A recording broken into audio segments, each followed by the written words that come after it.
before we step into this story, I need you to do something for me, not as a narrator, not as a stranger on the internet, as another human being sitting in the dark with you. Take one slow breath, not to calm down, but to make room, because what happened in São Paulo in 1872 is the kind of story that doesn't walk into your mind politely. It arrives like footsteps behind you when you thought you were alone. It settles into your spine. It waits for you to be ready. Now tell me, honestly, have you ever looked at someone and felt instantly that something inside them was hollow? Not sad, not broken, just empty. A person who walks like the world should bow to them. But when you stare long enough, you realize there's nothing inside except dust and echoes. That was Coronel Inácio Coutinho, a man who mistook fear for respect. A man who believed land, bodies, and lives were objects placed in his hands by divine law. A man who built his plantation the way some people build prisons, calculating the shadows, counting the exits, designing every corner to remind people who they belonged to. The year was 1872. Brazil was still 8 years away from the Golden Law. And São Paulo, despite the romantic image people like to paint today, was a landscape carved by coffee, sweat, and silence. The wealthy called it prosperity. The enslaved called it something else entirely. Now picture this: a vast plantation outside Campinas. Coffee fields stretching into a red horizon, dust rising with every step. A big house with windows like watching eyes. And under that sun, under that dust, under that arrogance, more than 80 enslaved men and women, living in a world where sunrise meant survival and sunset meant relief from nothing. And then there were the 30 men Inácio considered problematic, not because they were violent, not because they were disobedient, but because they were aware. You know the type, the ones you can't fool, the ones who see through the cracks in your voice and the tremor in your hands, the ones who know exactly how fragile your power really is. They were men with sharp eyes, men with dignity that refused to die, men who whispered at night, not in fear, but in planning, men who knew that silence can be louder than knives. Inácio hated them, not because of anything they did, but because of everything they represented. One night in late August, a storm crawled across the sky over plantation. But it wasn't the kind of storm that brings rain. It was the kind that hangs above you like a warning. Heavy clouds, no breeze, no thunder, just waiting. And inside the Casa Grande, Inácio received news he refused to believe. The 30 had been overheard whispering again. That alone was enough. For a man like him, whispering was rebellion. A conversation between enslaved men was conspiracy. A shared glance was threat. People who live in fear of their own shadow tend to see enemies everywhere. So Inácio made a decision, a quick one, fueled by wine, ego, and the kind of cowardice that turns cruelty into habit. By sunrise the next morning, 30 men were gone. And that's all I'm going to say about it. No details, no spectacle, just absence. 30 voices silenced, 30 routines erased, 30 places empty at work, 30 beds untouched, 30 pairs of eyes no longer watching the world with suspicion or hope. If you've ever walked into a room and felt a silence so heavy it made your stomach turn, imagine that multiplied by 30. The senzala felt hollow that day, like someone had taken a chunk of the night and ripped it away. But here's where this story takes a turn most people never saw coming. The plantation workers did not weep loudly. They did not scream. They did not retaliate with immediate fire or fury. They went quiet. And that quiet, that deep, vibrating, suffocating quiet, was the kind that makes even the most arrogant man's bones feel cold. People say you can measure guilt by how loudly a person avoids silence. Inácio avoided it like poison. He ordered more guards. He patrolled the halls with a gun in hand. He locked his doors. He shouted at the remaining enslaved workers for obedience. But the more he shouted, the quieter the world around him became.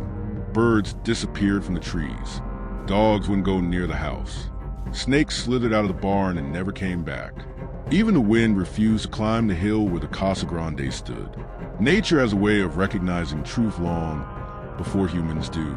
Only one person on that plantation seemed unaffected by the growing dread, an elderly woman named Dona Rosa, who had been born free, but worked as a healer and midwife.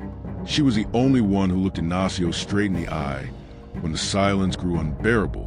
One night, as he stormed across the yard, she stepped into his path, not aggressively, not dramatically, just calmly, and said, "You killed men who were already halfway gone, but the part of them that stayed is coming back." He dismissed her as senile, but that sentence would return to him, over and over, like a drum beating inside his skull. That night, the night after the 30 disappeared, something in the air changed. Not a sound, not a smell, not a temperature. Something deeper, like the ground inhaling. Inácio didn't sleep. Every time he closed his eyes, he saw flashes, shadows moving where shadows shouldn't, footsteps behind him in empty rooms, a faint metallic hum that seemed to vibrate inside his bones. At first he thought it was fear, then he thought it was guilt, but guilt requires a conscience. This was something else entirely, and the truth is, the vengeance that came for him wasn't planned. It wasn't organized. It wasn't human. It was something that rose from the very soil he had soaked with violence. Something older, something patient, something that does not forget. And by the time he realized it, it was too late. The night had already chosen its verdict.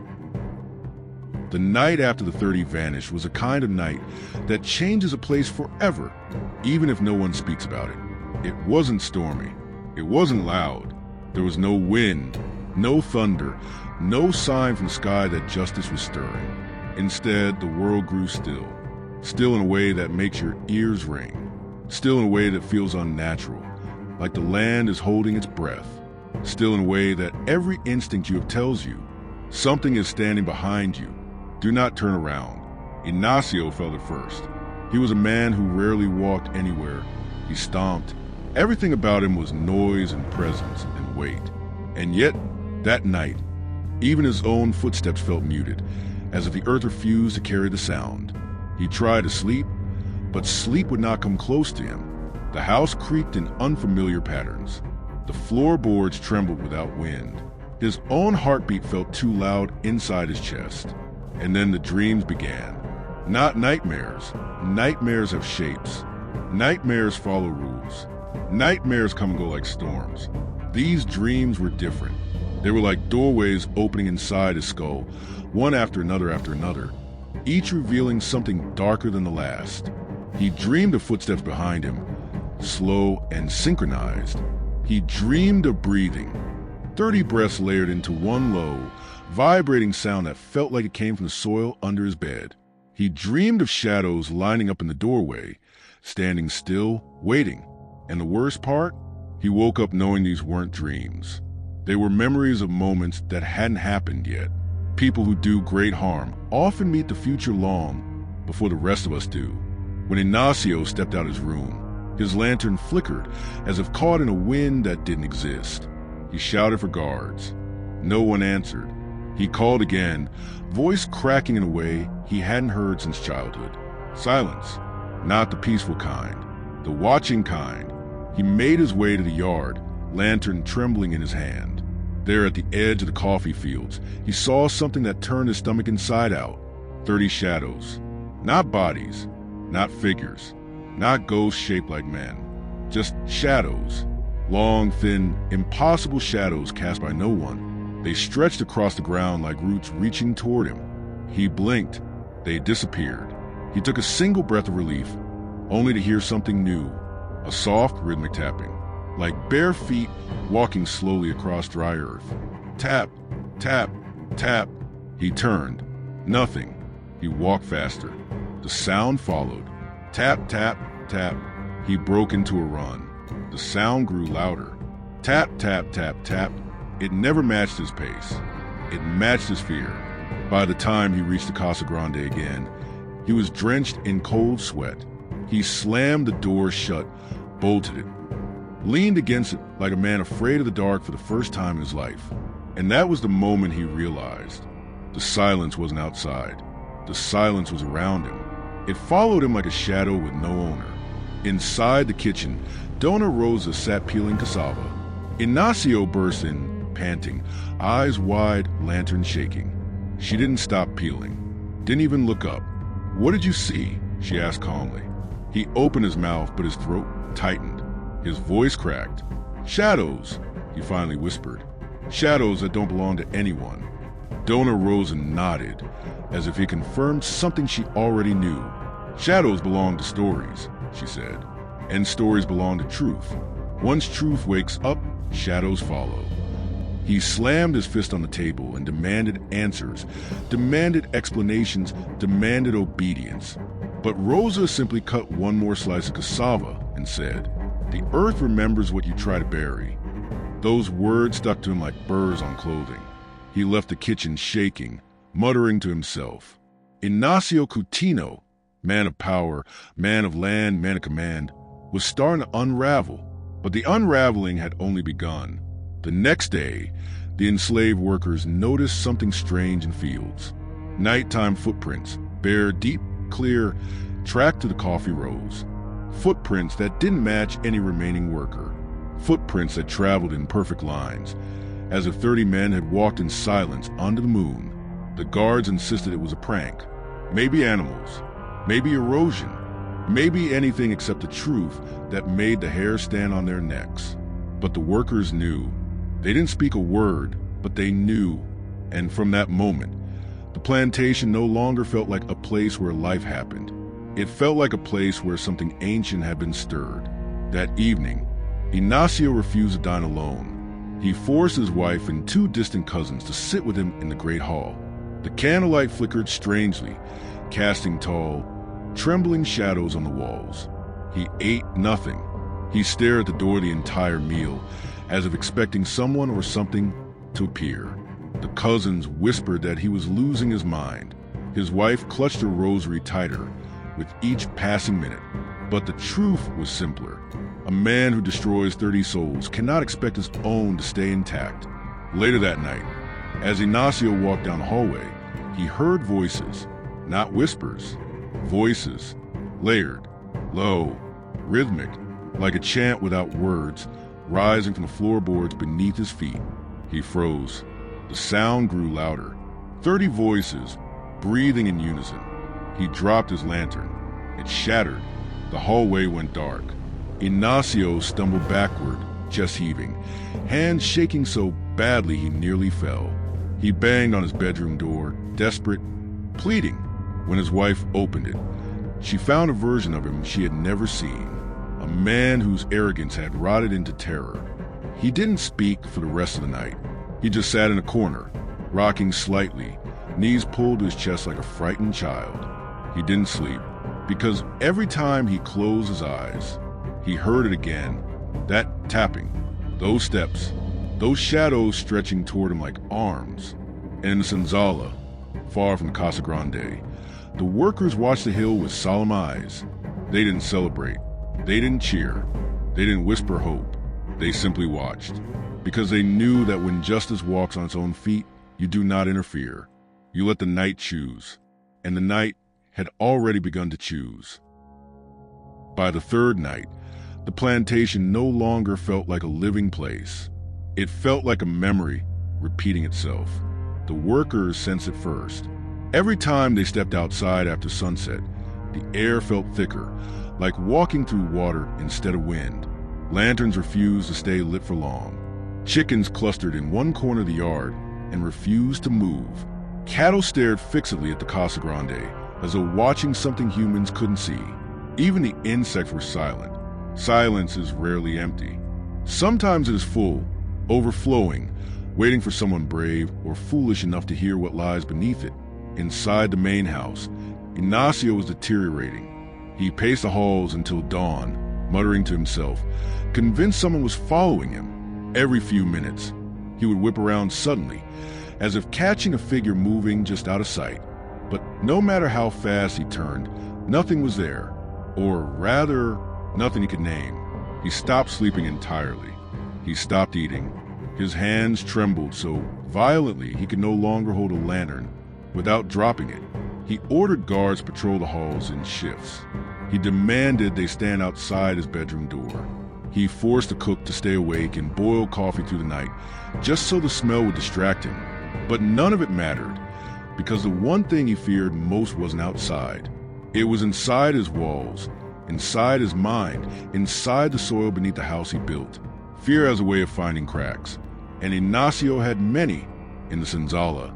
The workers sat in a tight circle around a single dim lamp. They did not speak, but their presence was unified. 30 lives lost meant something was shifting, aligning, rising. Dona Rosa stood with them, face solemn, shoulders squared. She whispered only one sentence. Tonight, he will hear the footsteps clearly. And she was right. Just past midnight, a coldness seeped into Casa Grande. Not typical nighttime cold. This was a cold of graves, of earth freshly turned, of unfinished stories rising to claim what was theirs. Inácio, pacing again, froze mid-step when he heard it. Footsteps, not echoes, not his imagination, not a trick of the wind. Footsteps, slow, steady, heavy, coming up the main staircase. He clutched the wall, breath shaking. His candle flickered violently, almost extinguishing. He shouted for the guards. No one answered. The footsteps grew louder, closer, until the wooden steps groaned under a weight that felt impossible. Then they stopped. Silence. He didn't blink. He didn't breathe. Then, tap on the hallway floor. Tap, tap, soft but undeniable, as if someone was walking just inches behind him. He spun around. Nothing.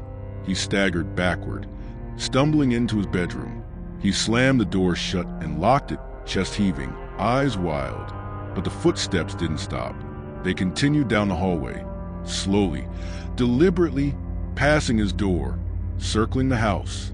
It sounded like a procession, 30 steps, in perfect rhythm, a march without bodies.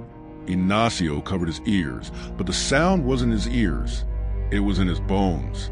When dawn arrived, he looked like a man who had aged 20 years in a single night, eyes sunken, hands shaking, skin pale and slick with sweat. He accused the guards of abandoning their posts. They insisted they hadn't heard a single sound, not one, and perhaps they hadn't. The night chooses its audience carefully. That afternoon, something strange happened.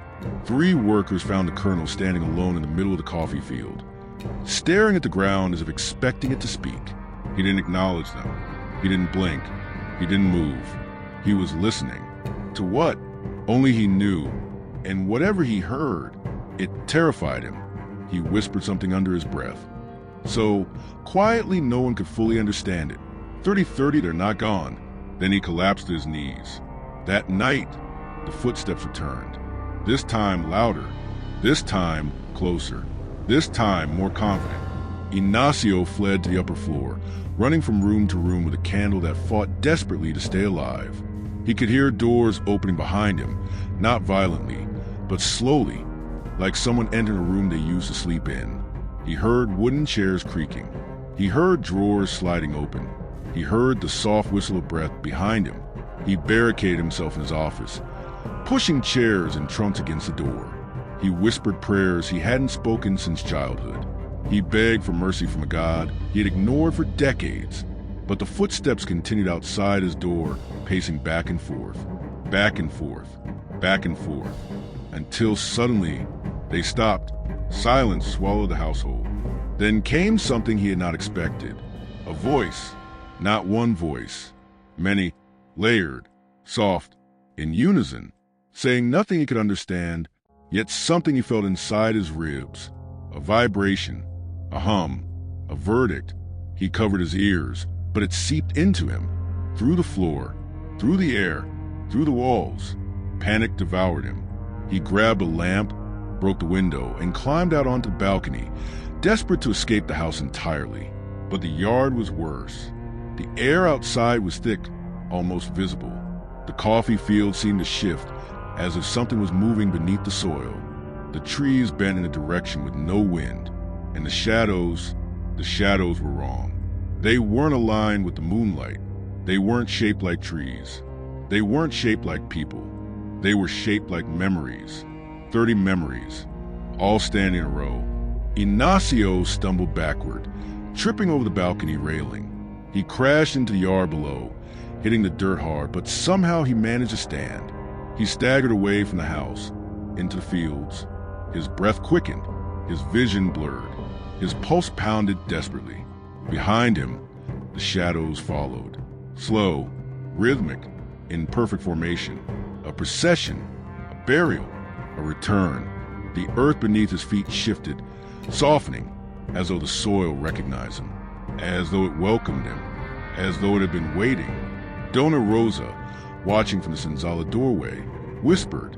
Now he walked where they walked, and the workers understood. Something ancient had been awakened, something not born from hatred, but from balance, from truth, from the weight of 30 silenced voices rising together. Inácio ran into the fields until his legs gave out. He screamed for help. He screamed for forgiveness. He screamed for the footsteps to stop. But justice doesn't pause for screams. It marches. And that night, the march did not stop until the earth made its final decision. By dawn, the plantation was silent again, but not the same silence as before. This one was peaceful, settled, complete. The workers walked through the fields and knew instantly. The land had taken back what had been taken from it. And Coronel Inácio Coutinho's name was never spoken again, not as a warning, not as a memory, only as absence. The kind of absence that explains everything without saying it. Dawn broke softly over the plantation, as if the sky itself were trying not to disturb what had happened during the night. The first rays of sunlight touched the coffee fields, painting them in warm gold, but the warmth felt wrong, like a smile hiding a secret. The workers stepped outside slowly, cautiously, sensing the shift before they fully understood it. The air felt lighter. The earth felt settled. The silence, long feared, now felt like rest instead of warning. No one asked where the colonel was. No one needed to. Some truths do not require witnesses. Some endings do not need explanations. A few men walked to the place where the earth looked freshly disturbed, where the ground seemed softer, darker, richer than the rest. They did not touch it. They did not speak. Dona Rosa approached the spot, bent down, and pressed her palm gently to the soil. She closed her eyes. For a moment, the world held still. Then she nodded. "That's enough," she whispered. Not a celebration, not a proclamation, just acknowledgement. Justice, when it comes from the land itself, does not announce itself. It simply restores balance. Words spread quietly. Some workers crossed themselves. Others looked up at the sky and murmured prayers for the 30 who had walked their final march.